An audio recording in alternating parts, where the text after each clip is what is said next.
Monsignor Marco Tasca, arcivescovo di Genova, che giorni sono stati questi? Cosa portate nel cuore? Sono stati giorni che ci hanno veramente portato grande gioia, perché abbiamo parlato di evangelizzazione, di annunciare il Signore Gesù oggi a questo nostro mondo, a questa nostra realtà della regione ecclesiastica Ligure, nella quale siamo chiamati oggi. Il Signore ci ha messo in questa situazione, vuol dire che è bene per noi annunciare oggi. È davvero stato bello tutta la settimana tornare un po' nei vari aspetti, nei vari dicasteri che abbiamo incontrato e nell'ascoltare il Papa.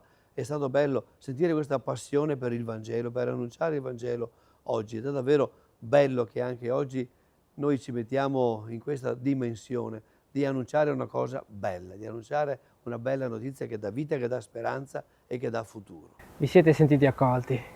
Ci siamo sentiti molto accolti dal Papa, ma anche da tutti i dicasteri che abbiamo visitato. Davvero io ho colto in questi fratelli e sorelle dei vari dicasteri l'aspettativa di ascoltare un po' l'esperienza delle nostre chiese, di come stiamo camminando, delle gioie che abbiamo, delle fatiche, delle sfide.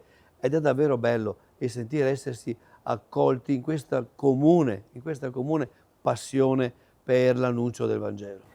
Un cammino che adesso deve continuare. Molti tra di voi magari non vi conoscevate così bene, è stato anche un modo per approfondire la conoscenza fra confratelli. Adesso che traguardo vi ha dato questo vivere insieme? Il traguardo è stato ed è quello di crescere sempre più nella comunione tra le nostre chiese. Abbiamo una grande storia da raccontare come chiese della regione ecclesiastica Ligure, certamente, ma abbiamo anche una grande storia da costruire.